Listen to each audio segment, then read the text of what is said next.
DK S channel में आपका स्वागत। दोस्तों मैं हूं डीके जी। दोस्तों इनके बारे में आप कहीं ना कहीं से रूबरू होंगे। लालू यादव के देखिए बिहार में कौन नहीं जानता है दोस्तों, है ना।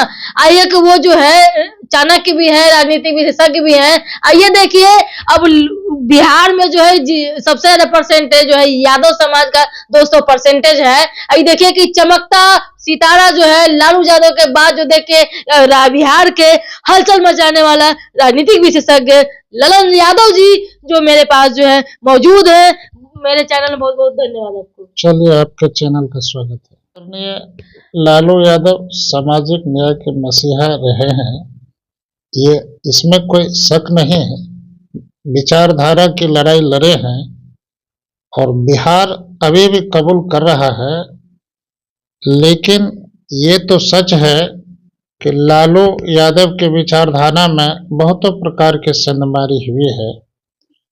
अब तो बिहार एन केन प्रकार से नए प्रकार का राजनीति चाहता है और एक नई प्रकार का परिवर्तन करके एक विकसित बिहार चाहता है। आजकल जो हालात है बिहार के वो बद से बदतर है। आप देख रहे हैं कि चाहे वर्षों का शासन हो, चाहे आदरणीय लालू जी का शासन हो, नहीं उतने वर्षों से लालू यादव जी शासन किए हैं तो यादव समाज के लिए क्या कुछ किए हैं? देखिए अभी भी यादव समाज पिछड़ा हुआ है। कोई भी सरकार यदि बनाते हैं तो अपने जाति के लिए नहीं करते हैं। वो तो बिहार का संपूर्ण विकास के मुद्दे पर उनको चलने के लिए सरकार बनाई जाती है और वो चलते भी हैं। तो चाहे किसी भी जाति का राजनेता हो, यदि मुख्यमंत्री की कुर्सी ग्रहण करते हैं तो जाति पाति और भेदभाव छोड़ करके ऊपर उठ करके बिहार का विकास देखते हैं और देखना भी चाहिए।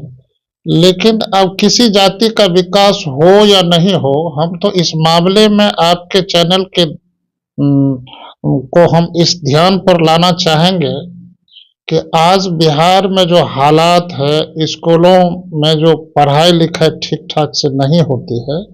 देखिए, फैक्ट्री लगे या बेरोजगारों का पलायन हो या नहीं हो, यहाँ देखिए विकास में एक सरकारी स्कूल की पढ़ाई लिखाई ठीक ठाक हो जाए और गरीब रोगियों का जो इलाज सरकारी अस्पताल में होता है वो अस्पताल के इलाज की व्यवस्था ठीक ठाक हो जाए तो हम मान लेंगे कि कुछ न कुछ विकास हुआ है।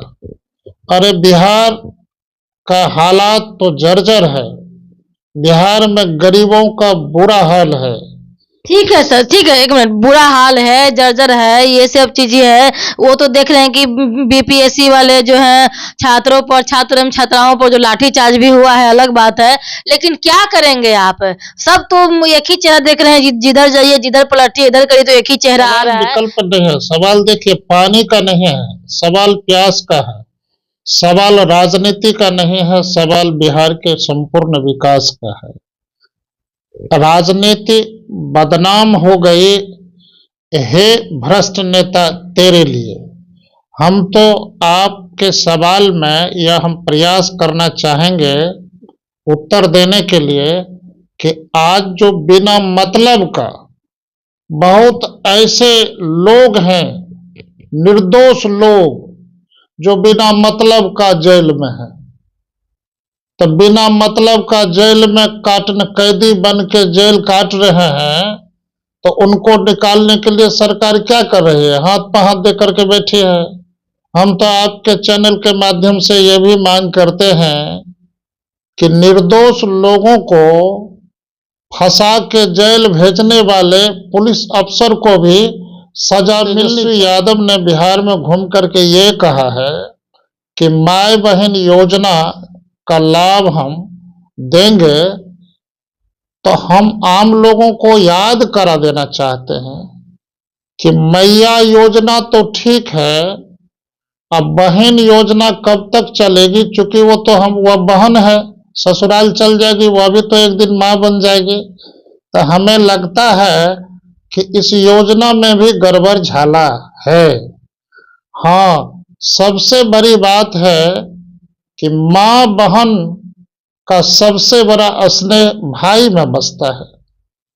और वैसे भाई, बेरोजगार भाई को यदि रोजगार देने की बात करें, बिहार में कल कारखाना खोलने की बात करें, बिहार में फैक्ट्री लगाने की बात करें, चाहे कोई भी नेता, तो मैं उनका समर्थन करूंगा। नहीं, चुनावी शगुन आजकल चल रहा है। अभी जो है लोकतंत्र का जो पर्व चल रहा है विधानसभा चुनाव को लेकर के, या देखिए कि दिल्ली में केजरीवाल जी बोले कि हम रजिस्ट्रेशन करवाने के लिए तो 2100 रुपया जो है दिया जाएगा। तो ये तो जिसके पास वोटर आई डी कार्ड है उसको, जिसके पास वोटर आई डी कार्ड है उसको नहीं मिलेगा। तो 2100 रुपया जो है चुनावी शगुन दे रहे हैं। क्या कहेंगे? हर जगह यहाँ माई बहन योजना, वहाँ एक चुनावी शगुन, ये क्या चला? Free free free. देखिए, 200 यूनिट फ्री के बारे यह में तो भारत माता के लिए कलंक वाली बात है कि जब जब भी चुनाव आता है, सत्ता की कुर्सी पर आसीन होने के लिए झूठे वायदे करके देश के लोगों को गुमराह करते हैं। यह ओछी राजनीति है। अरे देखिए, राजनीति सही दिशा में होनी चाहिए और जनता की भलाई के लिए होनी चाहिए। यहाँ रोजगार के लिए राजनीति होनी चाहिए। देखिए, आम लोगों को यह देश जो है ना मांग रहा है सबसे बड़ा मान और रोटी, कपड़ा और मकान। इससे ज्यादा क्या चाहिए? रोजगार देने की बात कीजिए। आप प्रलोभन दे करके, हम यही बात कहते हैं कि माई बहन योजना को यदि 2500 रुपया या 2500 रुपया आप दे ही देंगे तो उससे भला उनका विकास नहीं होगा। अरे उनके भाई को, उनके बेटा को नौकरी दे दीजिए ना, तो घर परिवार में चल जाइए। तो आपके चैनल के माध्यम से यह कहना चाहते हैं कि हर एक घर में एक परिवार के एक सदस्य को सरकारी नौकरी मिलनी चाहिए ताकि उनके घर परिवार और संसार चल सके। ये जो क्या आंकड़ा लगा रहे हैं आप कि सूत्रों से ये खबर आ रहा है कि फिर नीतीश कुमार जी पलटे उल्टेंगे, क्या कुछ होगा क्या ऐसा? देखिए, बिहार असमंजस में है। आदरणीय नीतीश कुमार जी अपने स्वाभिमान को बेच दिए। एक कहावत थी, जो अपनी जमीर बेच के अमीर बनते हैं, वैसे लोगों से सावधान रहने की जरूरत है। यह आदरणीय नीतीश कुमार जब से मुख्यमंत्री बने हैं, शुरुआती दौर में तो इनकी चाल और बिहार के लिए रफ्तार भी सही थी और सही दिशा में जा रही थी। लेकिन कुछ महीने के बाद नीतीश कुमार बदल गए गैरों की तरह। अब जो नीतीश कुमार बार बार पलटी मार के कभी एनडीए में जाते हैं, कभी यूपीए में जाते हैं, यह देश के लिए नहीं, बिहार के लिए घिनौने की बात है। कारण कि एक तो हम लोगों को देश के लोग बराबर बोलते थे, बिहारी कह के अपमान करते थे। अब बिहारी कहना छोड़ दिए हैं, अब ये कहना शुरू कर दिए हैं कि पलटी राम के एस्टेट से आए हो। जाकर के बेरोजगारों से पूछिए, देश के कोने कोने में काम कर रहे मजदूरों से पूछिए, पलटी मारने वाले नेता के राज्य से आए हो, इस तरह की बात बोलने लगे हैं। ये किसी को भी ये अंदेशा हो सकता है, कब जाएंगे किधर जाएंगे यह कहना मुश्किल है। प्रायः यह अंदाज लगाया जा रहा है महागठबंधन के साथ लोकसभा के चुनाव में ये एनडीए की तरफ रहते हैं। ज्यादा चांस है कि विधानसभा के चुनाव में देखते हैं कि तेजस्वी के तरफ मना आबादी ज्यादा है और तेजस्वी के तरफ माहौल ज्यादा है, तो तेजस्वी की तरफ जाने की संभावना बन रही है। लेकिन ये किधर जाएंगे नहीं जाएंगे, नीतीश कुमार के बारे में किसी को भी परखना और कहना मुश्किल है। असमंजस में रख के चला रहे हैं यह बिहार। देखिए, नीतीश कुमार कभी तेजस्वी की शिकायत करते हैं और तेजस्वी जी नीतीश कुमार की शिकायत करते हैं। यही तो चल रहा है। बिहार का विकास क्या खाक हो रहा है? बिहार का लोग तो पलायन कर रहे हैं। बिहार में कहाँ कुछ है। एक तो महंगाई चरम सीमा पर इतनी है कि जीना मुश्वार हो गया है। शाम ढलते हैं, यहाँ तो अपराधियों का शासन है और जो अमीर लोगों का शासन है, गरीब लोगों का शासन कहाँ रह गया। अभी देखिए कि अपराधियों का बिहार में इस तरह से तांडव चल रहा है कि शाम ढलते ही सड़क पर चलने वाली माँ और बहन घर में छिपने को तैयार, इज्जत बचाने को तैयार इंसान लोगों की दुआएं मांगने लगती है। यह बिहार है। अरे यह गौतम बुद्ध का बिहार, यह जो महात्मा गांधी के कर्मभूमि का बिहार अब अफसोस कर रहा है।